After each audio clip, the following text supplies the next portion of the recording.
Om Nithyananda Paramashivoham. Om Nithyananda Paramashivoham. Om Nithyananda Paramashivoham. Om Nithyananda Paramashivoham. Om Nithyananda Paramashivoham.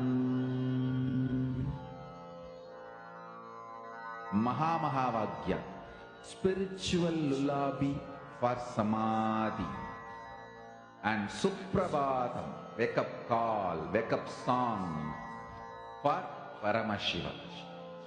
This Mahamahavaagya is spiritual lullaby for you to fall into samadhi. Suprabhatam, wake up song for Paramashiva to wake up in you. Just remember this one powerful cognition. This Mahamahavaagya puts me in samadhi. This is spiritual lullaby for samadhi, and Suprabhatam, wake up song for Paramashiva in me, for Paramashiva to manifest. With this one spiritual powerful cognition, chant this Mahamahavaagya.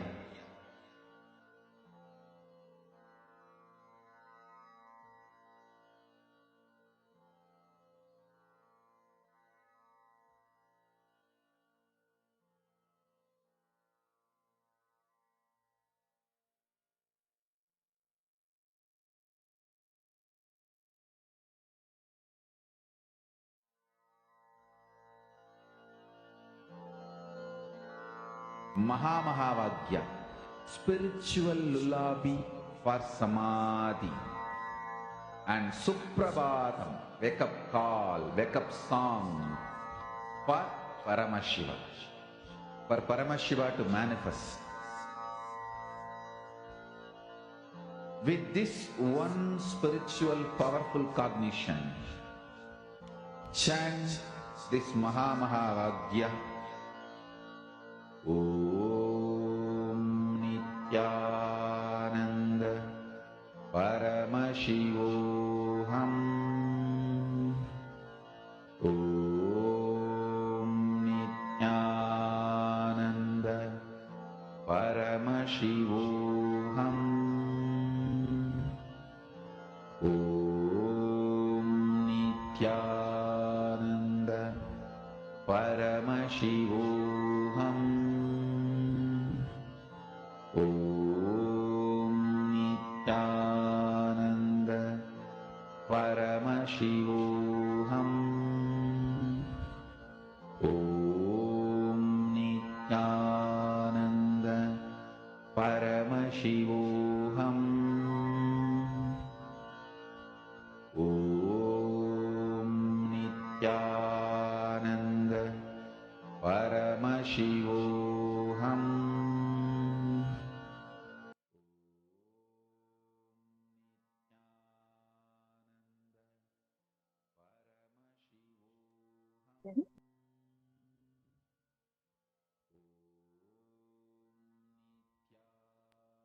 Now, as all of you are manifesting, next we are going to be entering into a very, very important session to receive the initiation today. We are going to be learning about the 11 dimensions of the universe. We just manifested length. Let us understand what is length, breadth, depth, dimensions of the universe. It's a very, very important session. So I request all of you to please listen and do not miss this.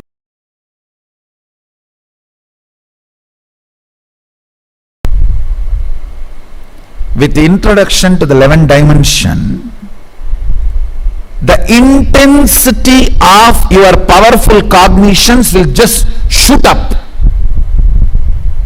Understand? The amount of powerful cognitions, all of you need to understand the meaning of the word powerful cognition. For example, if you see somebody dying, are you going to cognize it as powerlessness, shaking, fear? Are you going to cognize the situation with a powerfulness? That is the way the reality is. What next? In every situation, cognizing with powerfulness, whether health, relationships, love, Hindu tradition is a powerful knowledge source. Understand?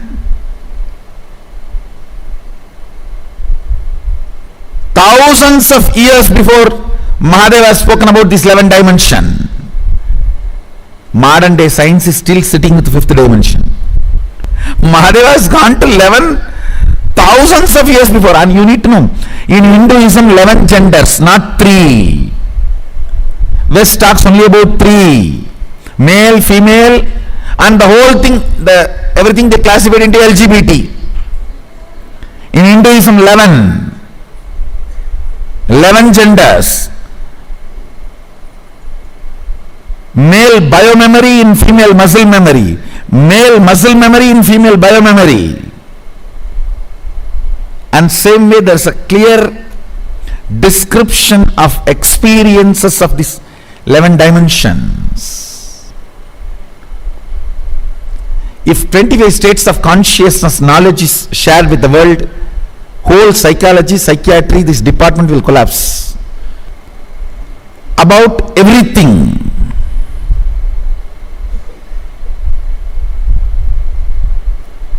Life,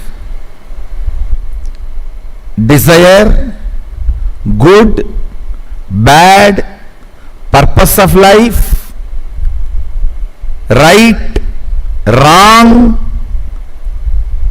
about everything.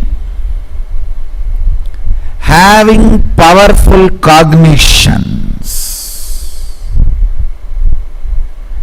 getting matured, having powerful cognitions, getting matured.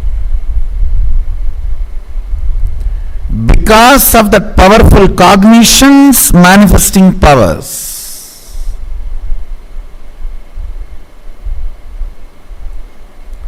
Now, giving powerful cognitions to you about the universe is introduction to 11 dimensions of the universe.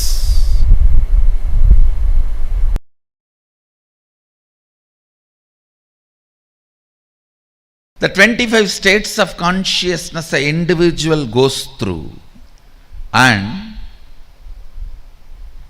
11 dimension of the universe. Listen, the modern day so-called science is able to understand only 4 dimensions: length, breadth, depth, time.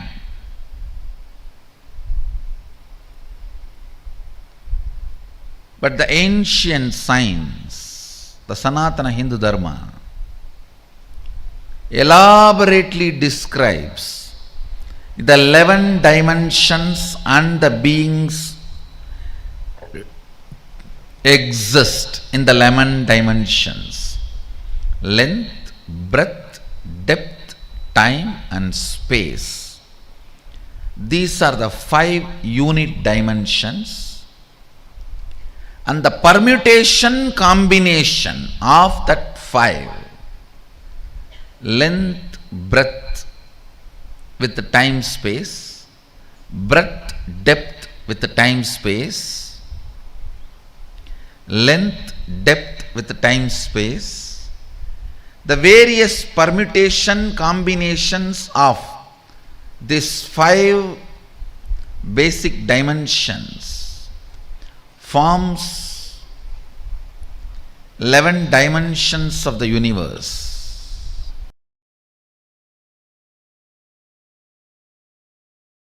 So understand these basic principles. Length. Length means anything which flows with a systematic certain logic. Whether 2 plus 2 is 4, or if you add this acid and this acid, this is the product, comes out. This chemical and this chemical, this is the chemical, comes out. Anything repeatedly flows in the same logic is length dimension. Whether 2 plus 2 is 4 or the Ganga moving from Gangotri to Ganga Sagar. It's all logic. Listen carefully.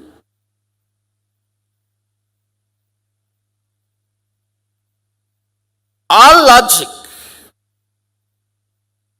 which moves systematically comes under length dimension. If I introduce other 2-3 dimensions, then you will understand. You will be able to grasp the depth of each dimension. Length dimension is a power by itself. If you master the length dimension, anything which works as per the logic will be under your control. You are master of it. Almost 99.99% of the known Vyakta is logic, length dimension. Whatever is known, 99.99 are length dimension. Your idea of currency, your idea of ownership, your ideas about mathematics, almost much of your science other than the quantum physics and parallel universe from Vedic tradition, much before Newton, the whole length dimension is explained thoroughly by Ganada.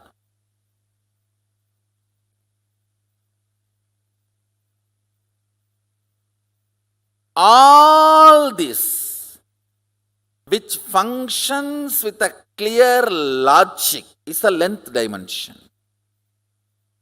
Everything which flows in the rhythmic logic is breadth dimension. Listen, rhythmic logic is different and simple logic is different. Simple logic is length, rhythmic logic is breadth. Breadth does not mean it does not have a logic, and it does not mean it's a rigid logic.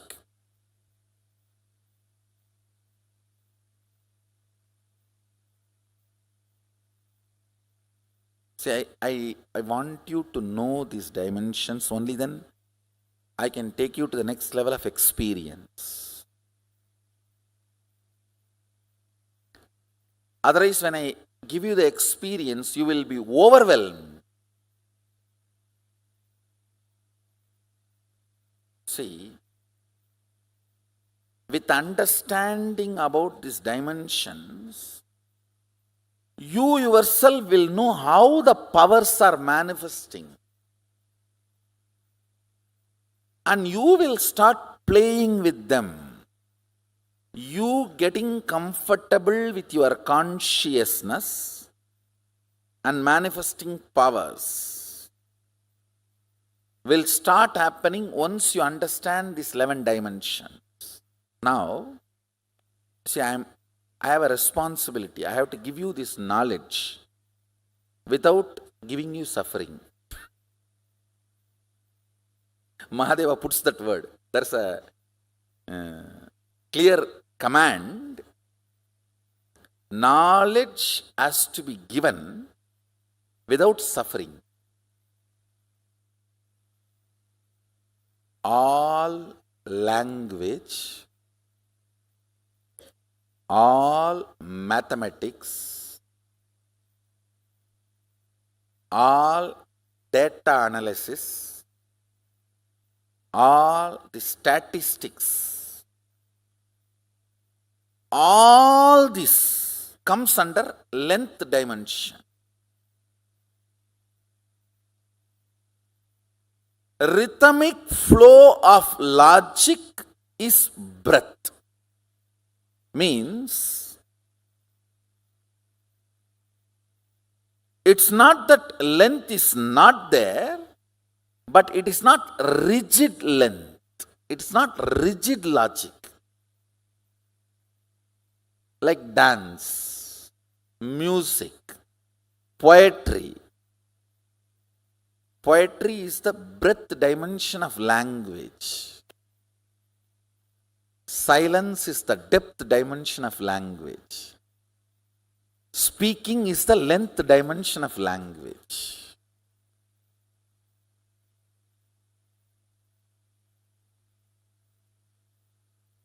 Mathematics is the writing dimension of length. Painting is the breadth dimension of writing. Yantras are the depth dimension of writing. Time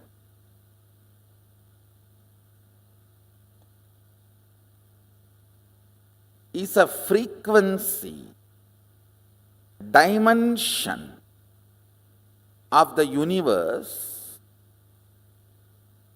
aspect of the universe, where you and universe are reverberating in the same frequency.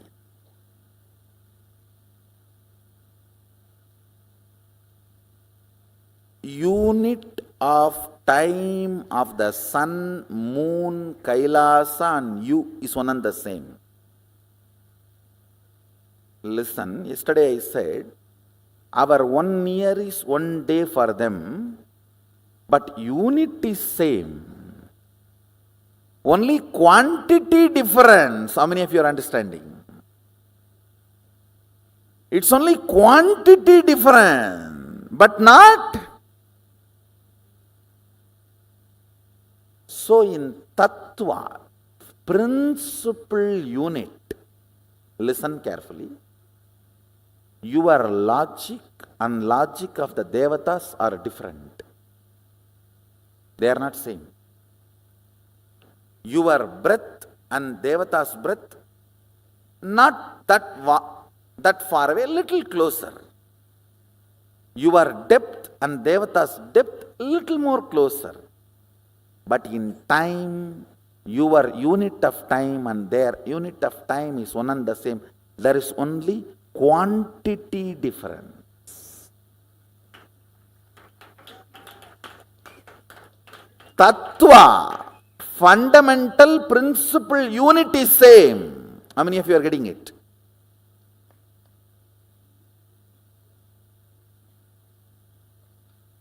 Yes. For us 1 year is their 1 day, but our 1 year is 1 day for them. It means what? Unit is same. Length repeated again and again, which became your muscle memory, is breath. Breath repeated again and again, which became your biomemory, is depth. Depth is your conclusions. Depth is the cognitions and conclusions you carry about you, life, God, people, everything. Logic of you and the universe is length dimension. Rhythmic logic of you and the universe is breadth dimension. Cognitions from which the logic and rhythmic logic of you and the universe manifests is depth dimension. Your breath, when its frequency increases, it becomes your depth. Your depth, when the frequency intensely increases, it becomes your time.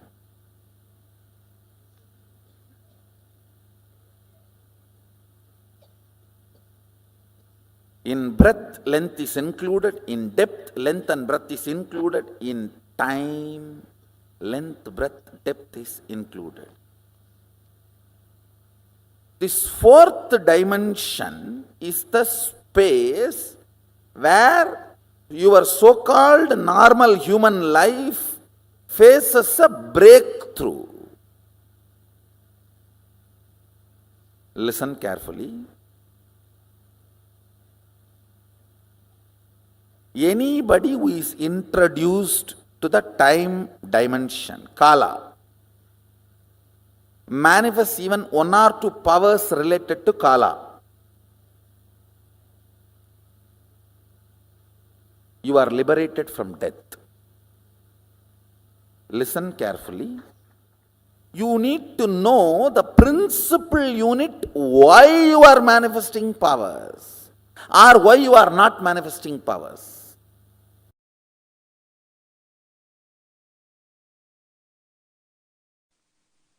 Time is as alive as your skin.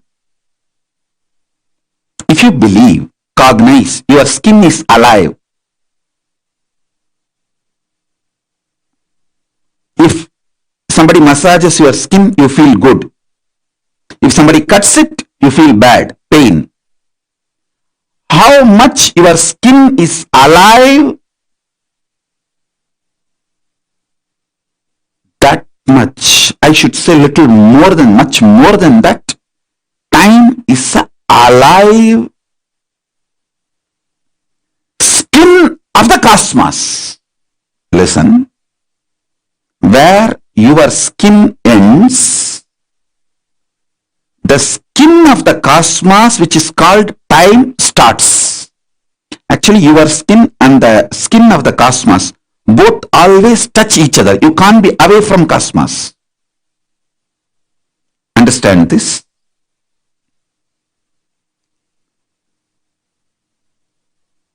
Where your skin ends, exactly that is the spot time starts. Time is the skin of the cosmos. Time is the skin of the cosmos. How you have a nervous system which passes the thought currents inside you, same way the cosmos has a nervous system which passes its decisions and thought currents, that is the space. Your skin is alive. Your nervous system keeps you living. The equivalent of your skin for the cosmos is time. Equivalent of your nervous system for the cosmos is space.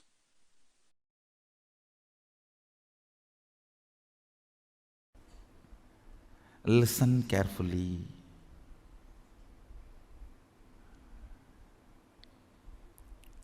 Length, breadth, depth of a person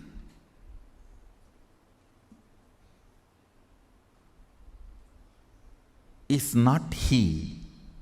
The space he carries is he.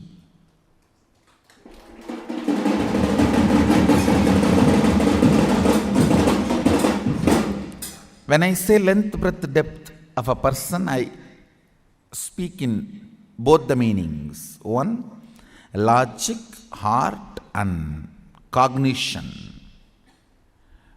length, logic, breadth, heart, depth, cognition. This three does not really constitute a person. And length, breadth, depth of the size, shape. Size and shape does not constitute a person. That is why you fall in love with the size and shape, get frightened when you see the space.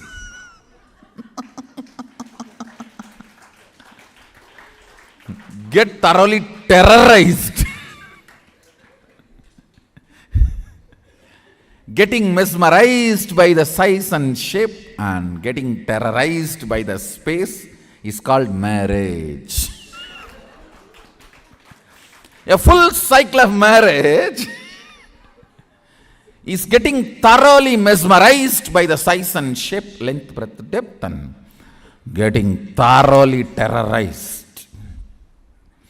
I have seen some of the people getting terrorized by the marriage so strongly, they decide forever in any janma no marriage.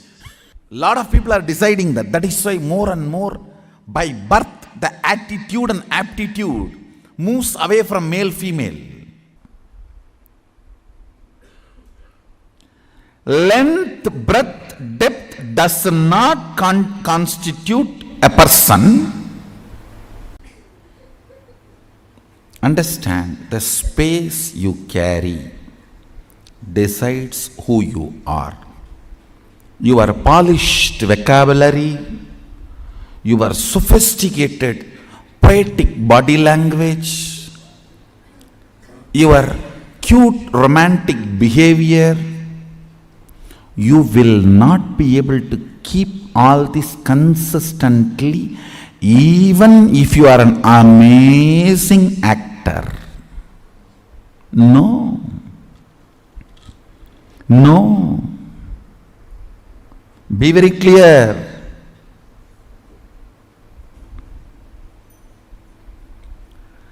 The space you carry, its smell, its flavor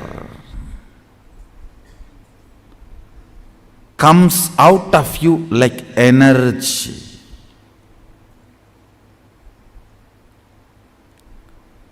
Like energy.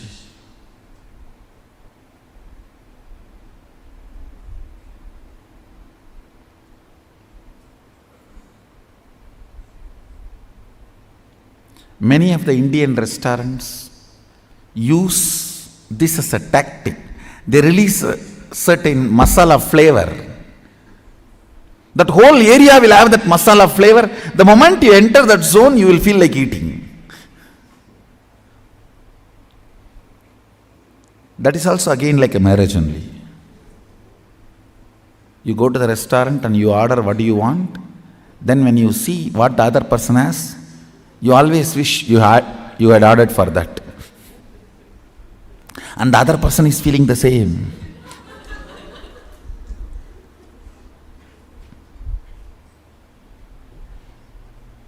And you can't even exchange the plate, owner will not allow.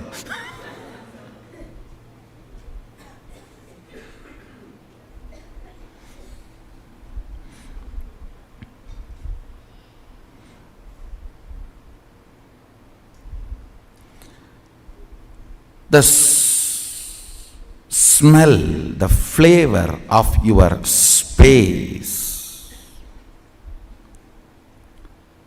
the flavor of your space is what I call Shakti. Understand?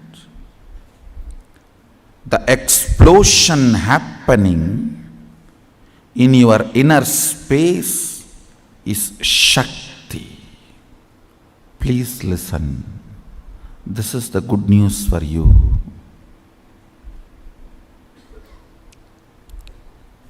The moment you manifest even one Shakti, I have already entered into your inner space. If I have not entered in your inner space and made the connection, you will not be able to manifest Shakti, because All power manifestation has to start from space, not from depth. Understand that time is a non-existence power layer. It has no existence, like a length, breadth, depth. It is only when the space collides with the length, breadth, depth, the dust created is time. See, the length, breadth, depth is a mass. Space is a energy. When these two collides, the dust generated is the time. I can roughly compare it to the Vatavarana, the layer around the planet Earth. We call it Valimandalam in Tamil. In English, I think it's called atmosphere. Yes. See, it's like an atmosphere. Length, breadth, depth and space, when they collide, the atmosphere created is time. It has no independent existence. If the length, breadth, depth moves away from the space, the time will not have its existence.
Swamiji so beautifully explained to all of us about length, breadth, depth, and the 11 dimensions. Swamiji actually so practically mapped how even in our day-to-day relationships that we have in life, we see these length, breadth, and depth, but get terrorized when we see this space, which Swamiji defined as what happens in most of the marriages.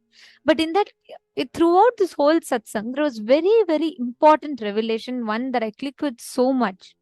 Swamiji said, because of this one confusion in the length, breadth, and depth, because we get so lost in seeing the length, breadth, and depth in terms of sizes and shapes, so many people consciously decide to never get married for janmas together, which is why they take birth in bodies which is confused with genders. Such a powerful revelation, right? For how many of you this was so new? Can each of you share what did you click with in this revelation?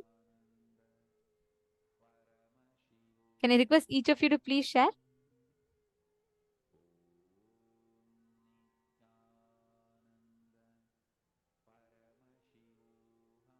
Caesar, Christina. What did each of you click with? Ma Krista Menard, Ma Christina Chenault, Wong Ling. What did each one of you?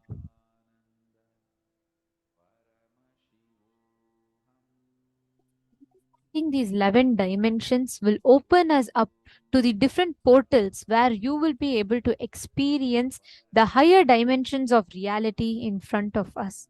These 11 dimensions of the cosmos, understanding the length, breadth, depth, and how you exist beyond the length, breadth, and depth in the time and space, the permutation combinations of all of this. Ma Krista is saying it was new for her. Actually, Ma, if we just understand this one science that Swamiji revealed right now, we will be able to have a phenomenal understanding of the very way we will be able to see, perceive, or experience reality. And yes, Ma Dahanananda, that's right. That was one of my most favorite clicks as well. Swamiji said, where your skin ends, the skin of the cosmos starts. The time, right? Time is the skin of the cosmos. And that was one of the most profound cognitions that Swamiji revealed, because whenever there's a friction between your skin and the skin of the cosmos, time, you get stuck in the Kala Chakra, in the loop of time. This one satsang, if you just contemplate on each of these one lines, it's so profound for us to understand, right? And so many levels we can apply. Susan Solander has also posted, breadth, depth, and length is not the real person. The space is the real person, comes out of you like energy. Yes, beautiful. Great. Now, all of us are going to be entering into a very, very important session. I request all the participants to please provide your complete listening, because this session is going to provide to all of us the understanding about how the vertical time zones and the 25 states of consciousness exist. It's going to be a very important session, and there are some exclusive revelations from Swamiji which is not available on public platforms, and this is going to be shared with all of you. So please make sure none of you are missing this. After this, we will be entering the darshan preparation. So I request all the participants to please provide your complete listening and do not miss this. All right, now we are going to be entering into the session where we are going to be understanding the revelations on the length, breadth, depth, beyond all of these 11 dimensions, the 25 states of consciousness, how the vertical time zones maps to these 25 states of consciousness. Let us now listen to that revelation.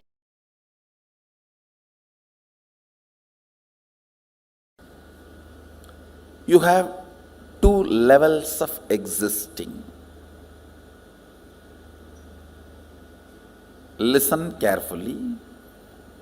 Two levels of existing.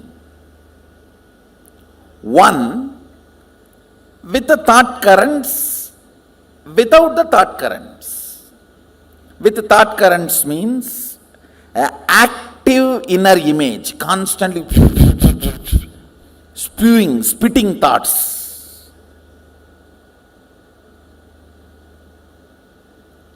Without thoughts, in deep sleep, where I think some of you are in that state now.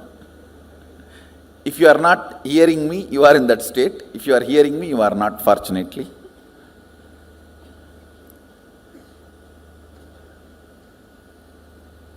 I'll repeat, listen. With thoughts, without thoughts. With thoughts, all of you know, constantly picking fight with everyone, everything. Actually, with thoughts is nothing but constantly picking fight with everything. When you stop picking fight with everything, there will be no thought.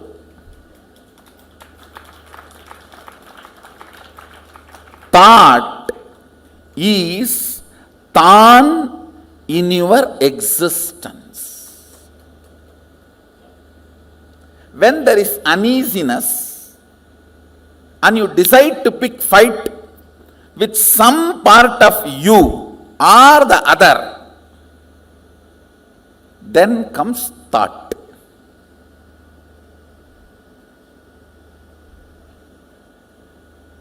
Without thought, you know, deep sleep in the night time or sometimes in the daytime. Whenever you are in the deep sleep, no thought. So these two, same way, listen. With thought, without thought. Same way, with your existence, remembrance of your existence, without the remembrance of your existence.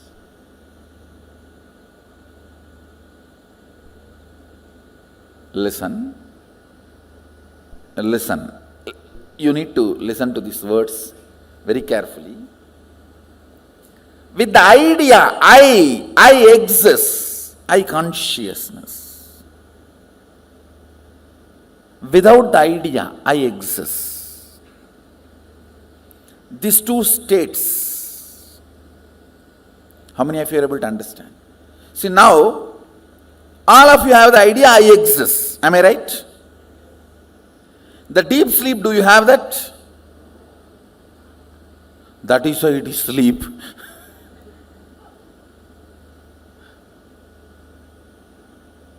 So, there are two ways and two states. Two ways is with thought, without thought. Two states is with the idea I exist and without the idea I exist. How many of you understand that?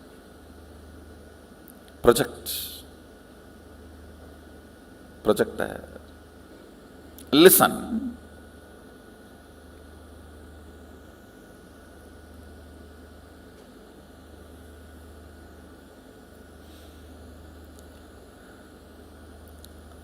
With the idea,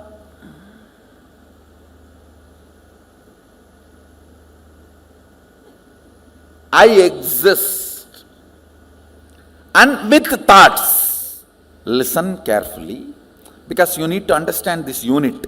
This is the fundamental unit. How the states of consciousness is formed in you.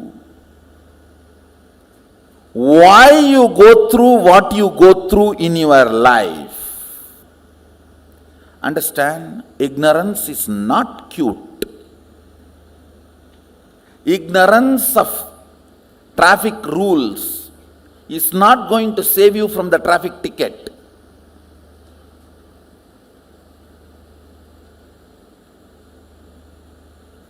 Ignorance of traffic rules is not going to save you from ticket. Ignorance is cannot be a reason for not following. Same way in the cosmos, ignorance is not cute. Yes, you can be victim, singing song, oh, I am ignorant, innocent devotee. Who is going to care? No. A devotee cannot be ignorant. Jnana varishta bhakti, devotion established on knowledge and understanding. That is devotion. Understand, I am talking about the fundamental units of life. So let me go to the next word. I am introducing these 4 words. With thoughts, without the idea that I exist. That's called swapna. You may say, no. In dream also I remember I exist. No, listen carefully. In the dream, you will be writing your college examination sitting with your son. How can that be? College exam you wrote much before the marriage. How many of you had this kind of a completely overlapping dream? You need to know the identity I you feel in the dream does not have independent understanding. It is just overlapping, crisscrossing of few thought currents. See, like laser beam, if 4 or 5 beams cross, that point looks like a independently shining, which is not. Same way, in the dream, few thought currents crossing, you feel as if your identity exists, but it is not. It does not have consistency. In one dream itself, that will change 20 times. How many of you have observed? In the waking state itself, it changes. Why dream state? How many of you say that? But in the waking state, at least little decent. In the waking state, it's more like an unstable spouse. Every half an hour divorce. And every 1 hour patch up. But in the dream state, it doesn't even behave like an unstable spouse. It behaves like a 10 minutes son, 10 minutes boss, 5 minutes brother, 5 minutes enemy. You just don't know how it behaves. Listen carefully. The number of thoughts gives idea that you exist for a spark. That's what happens in the dream state. How many of you are able to understand what I am saying? That is why the idea of I in the dream state is so illusory.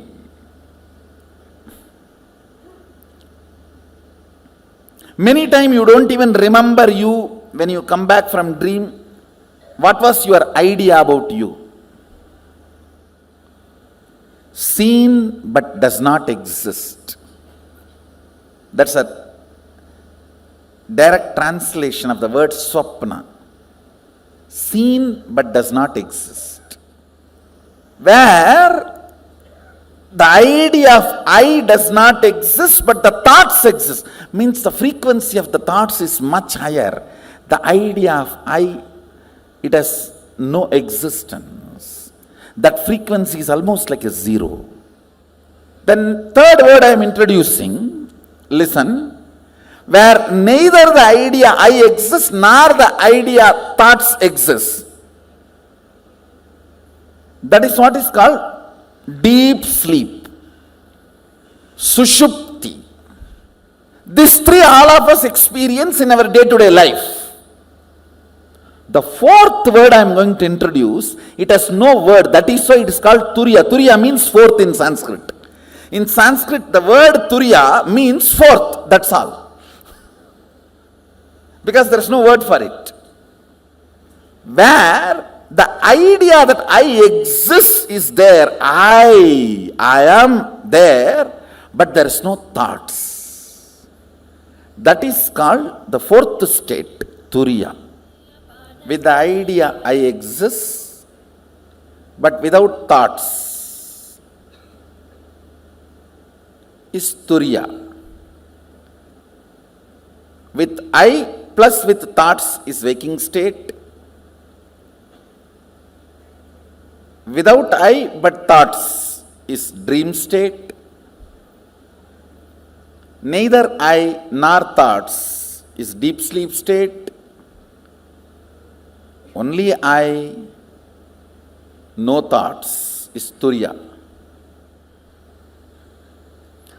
Now I want you to remember these 4 words. Let me repeat. Jakrat means waking state. Swapna means dream state. Sushupti means deep sleep state. Turiya means 4th state, awakened state. There is a 5th word Mahadeva introduces in Agama called Turyatita, means not only you are awake, you are alive, you can move anything you want. See, if you have manifested the powers of moving a matter, how many of you are successfully able to move a matter? You have seen the glimpse of Turyatita. Turyatita is the state where awakening becomes power manifestation.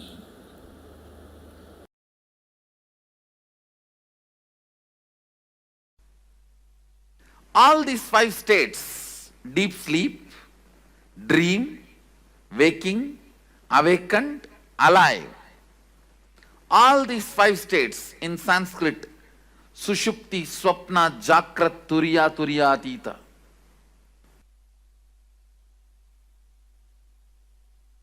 All these 5 states cross each other. You may ask, how? Because you are no more a single integrated being. All the time, one part of you is planning, strategizing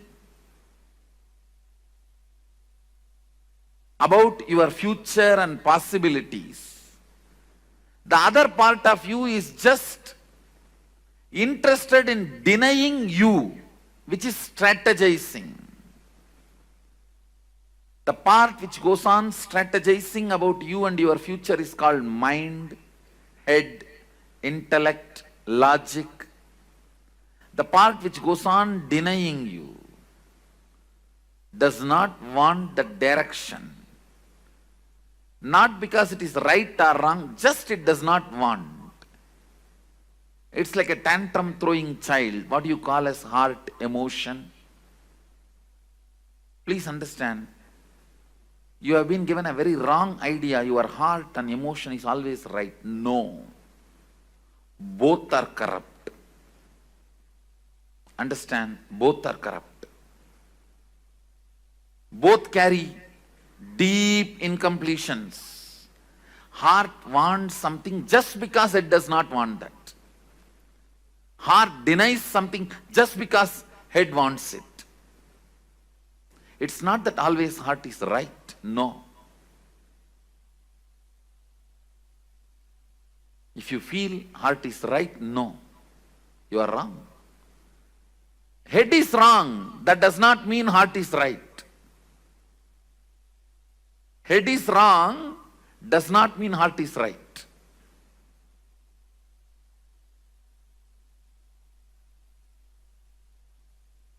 Sometimes head is right. That does not mean heart is wrong. Sometimes head is wrong. That does not mean heart is right. Both have their incompletions, both have their problems. Because you are no more a single being. See, invariably when the whole humanity has started experiencing this dual being, two-part, that is when our masters declare the Kali started. So two parts of you experiences two different states at a time always. Please understand. If your head, which is strategizing about your future, is now awake, your heart is in dream state, sitting somewhere and doing something else. If you have to put your head and heart together, keep yourself in the waking state, you feel stressed, tensed. Oh, I can't be like that for a long time. Maybe few minutes, okay. Not more than that. How many of you understand what I am saying? How many of you experientially feel, yes, I go through this? Understand, the line, vertical line is a heart projector. Vertical line is heart's line. Horizontal line is logic's line. Head's line. So listen, when your head is in Sushupti, heart is also in Sushupti. It is called Sushupta Sushupti. Deep sleep, deep sleep. Very rarely you experience this. Even in your deep sleep, if you are lying on your bed for 8 hours, maximum you may experience this deep sleep for 20 to 30 minutes. Not more than that. Please understand. Head, heart, both parts of you experiencing Sushupti and Sushupti, deep sleep and deep sleep.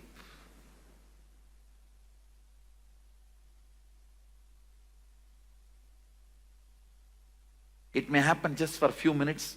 In the whole 6 hours or 8 hours, you are lying on your bed.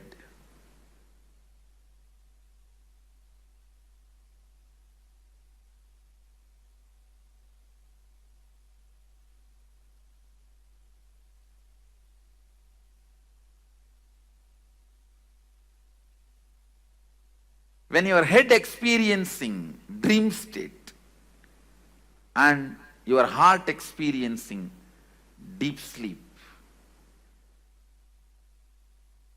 you can perceive this experience when you dream and just fall asleep without even waking up. You will dream something and you will fall asleep without waking up. Again you will dream something, you will fall asleep. Maybe third time or fourth time when you dream only you will wake up. How many of you have experienced this? When you wake up you will remember all the 3-4 dreams. That is what this state, the Sushupti and Swapna.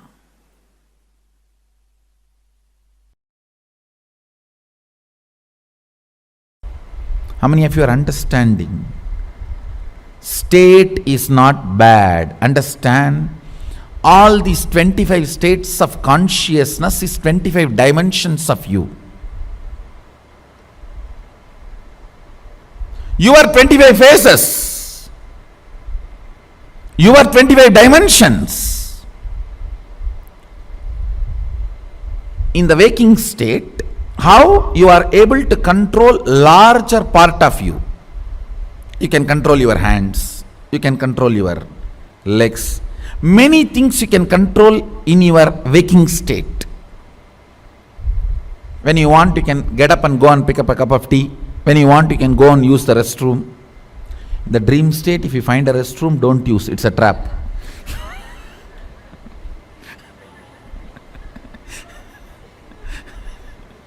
Once more, I am repeating, if you missed it. In the dream state, if you find a restroom, don't use it, is a trap.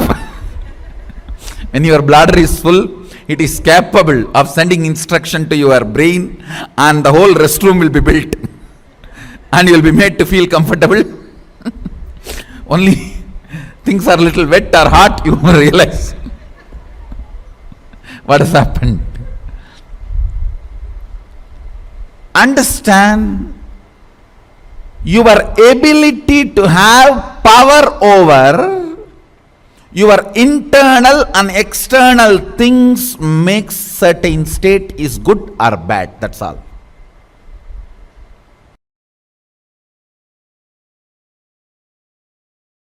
If you are in delusion, don't be afraid.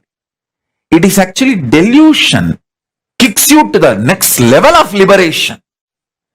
See, 3 seconds of nightmare not only gets you out of nightmare, it pushes you to the next level of state of consciousness called waking state. From dream, you are just kicked to the waking state. High. From dream, moving to waking state is like an enlightenment in dream state. So, if you had a very sweet dream, normal dream in your dream state, you would have just gone again back to dream state or deep sleep state.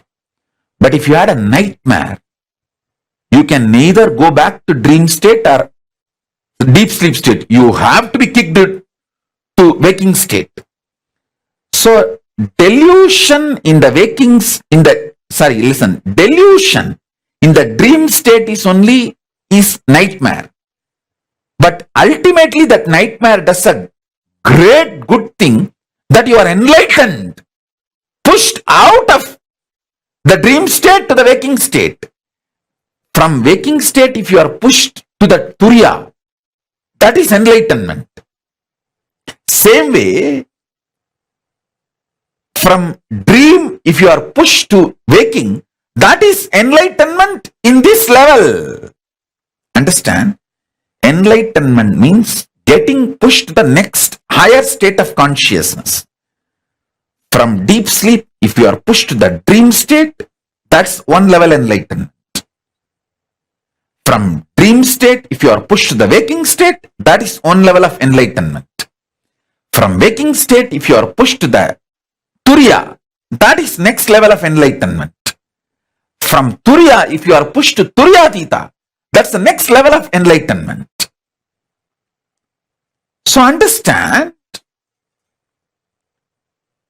the nightmare in your dream state is not as bad as you always think, because just the 3-second nightmare, and you need to know, no nightmare can be longer than 3 seconds. It's a law of life. In the dream, it will look like a long time, but actually, in chronological waking state time, it is only 3 seconds. So,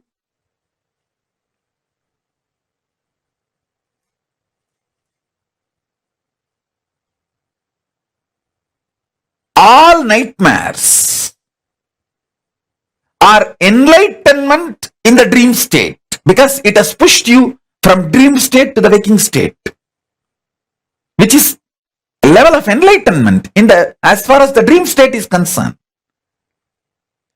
I should call there are 4 levels of enlightenment. From deep sleep, when you are pushed to the dream state, it's called dream enlightenment. From dream state, if you are pushed to the waking state, it's called waking enlightenment. From waking state, if you are pushed to Turiya, it's called awakened enlightenment. From Turiya, when you are pushed to Turiyatita, it's called living enlightenment.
Sometimes people ask me, what's the difference between various states of consciousness and various planes of the universe? Understand?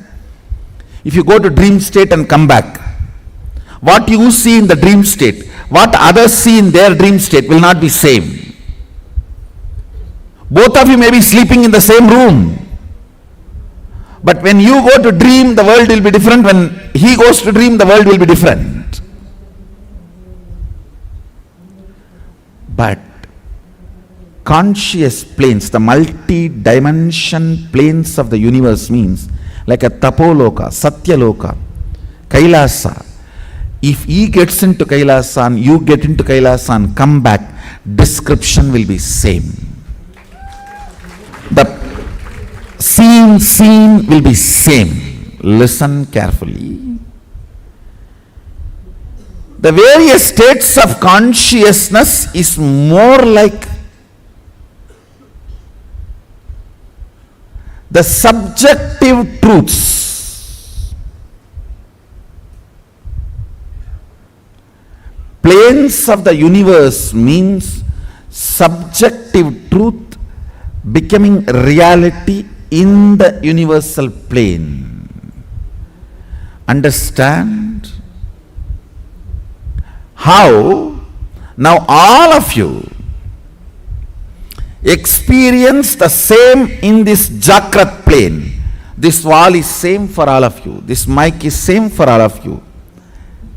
The interpretations about the mic will be different. The knowledge about the wall will be different. Perception about the wall will be different, but wall is same. Understand? Truth is same. The facts you derive will be different.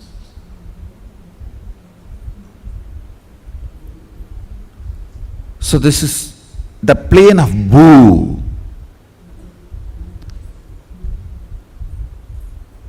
If you enter into the planes of Swa, Tapa, Satya, exploring those planes through the various states of consciousness, I should say, if we need to send a rocket to Mars, the fuel we need to fill is states of consciousness. If we need to reach Kailasa, we need to fill our being with Turyatita. The fuel is the states of consciousness. The place to reach the plane is those lokas. Sadashiva has given a very elaborate, detailed science. He has not left us orphans. Understand? If you leave your cell phone to your child and tell the child to call whenever he or she needs, and you have the capacity to appear the moment even he tries to type your number, you can't say you left your child orphan. No one can say your child has been left orphan. He has left us his cell phone number and he appears even if you start typing the number. Understand? He left the signs to us. He has not denied it to the humanity. He has not denied it for the human beings. When the science is available, it's our responsibility to explore it. Of course, it's my responsibility to make it user-friendly for all of you.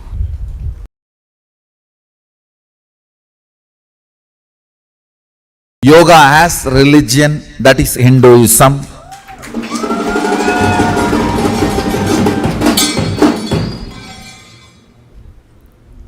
It is from the Hindu culture, Hindu tradition.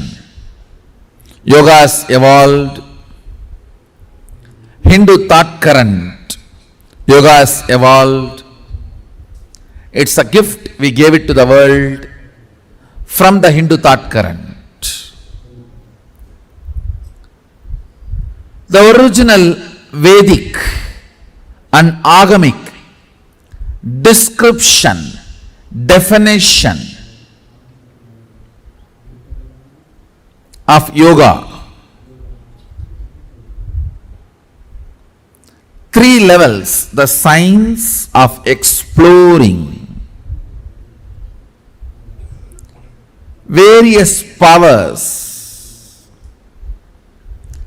science of exploring various states of consciousness, science of exploring various dimensions of the universe. Understand? Some of the planets, the base material of the planet is diamond. You should know some of the planets are 80% diamond material.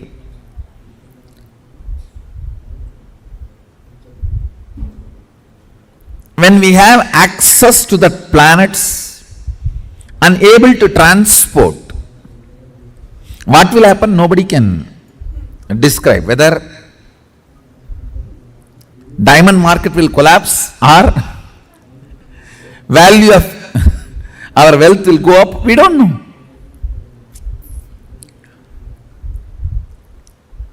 Access, possibility, opens new doors which can't be described.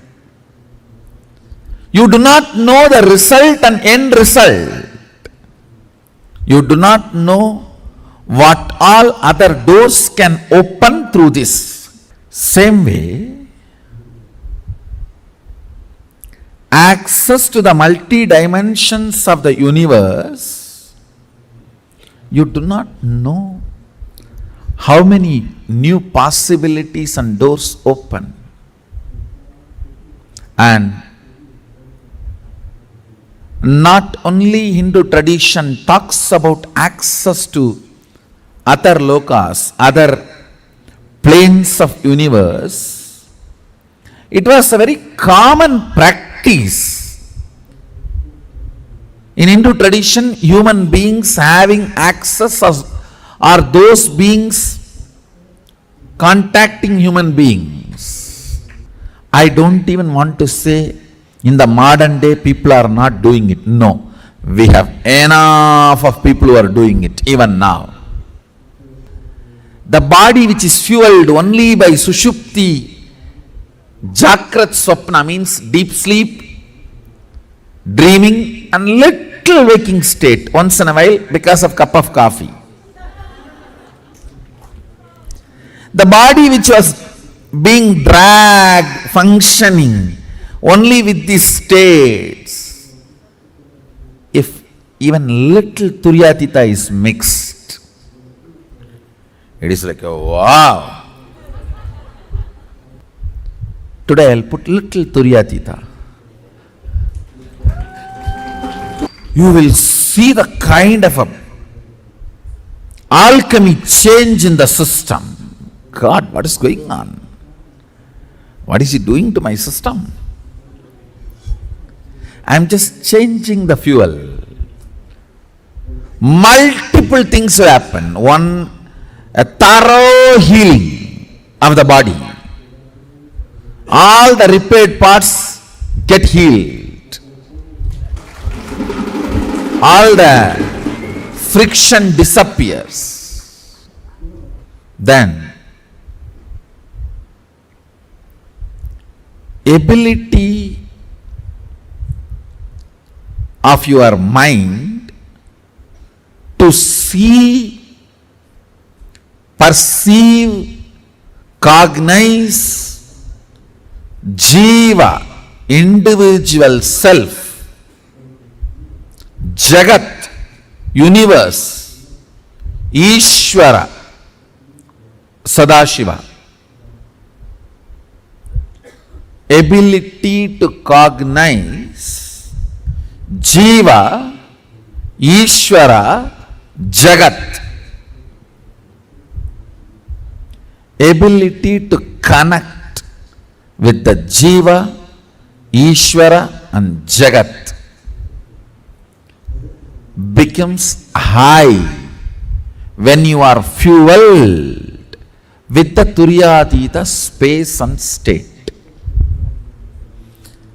That is why these 25 states of consciousness, knowledge about it and experience about it is very important.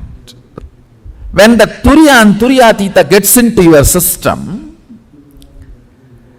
the Karana, the organ-based projection of the world dissolves into your original state. So the original state becomes reality. Then the organ-based projection universe. Listen.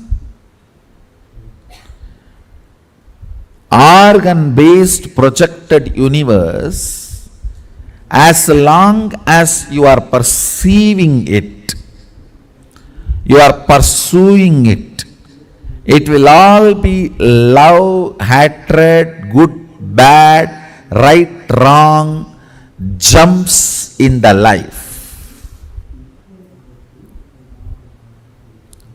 But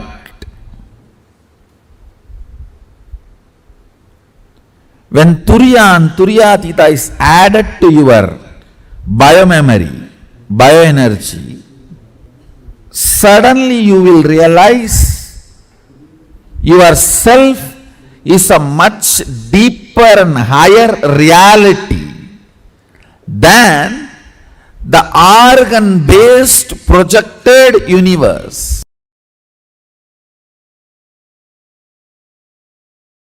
Listen, what we call parallel universe, unmanifest, avyakta, the delusion component of Mahadeva, Trobhava, cannot be exactly translated as delusion. It should only be translated as ununderstandable, ununderstood or unknown. Trobhava is not, the precise word is not delusion. Precise word is unknown. The various permutation combinations of the 5 units, 5 unit principles is length, breadth, depth, time, space. 5 tattva, principal tattvas. The various permutation combination of these 5 principles forms 11 dimensions. Length, breadth, depth. These 3 dimensions operate in Bhu, the pure space where all other things merge into the space is Kailasa.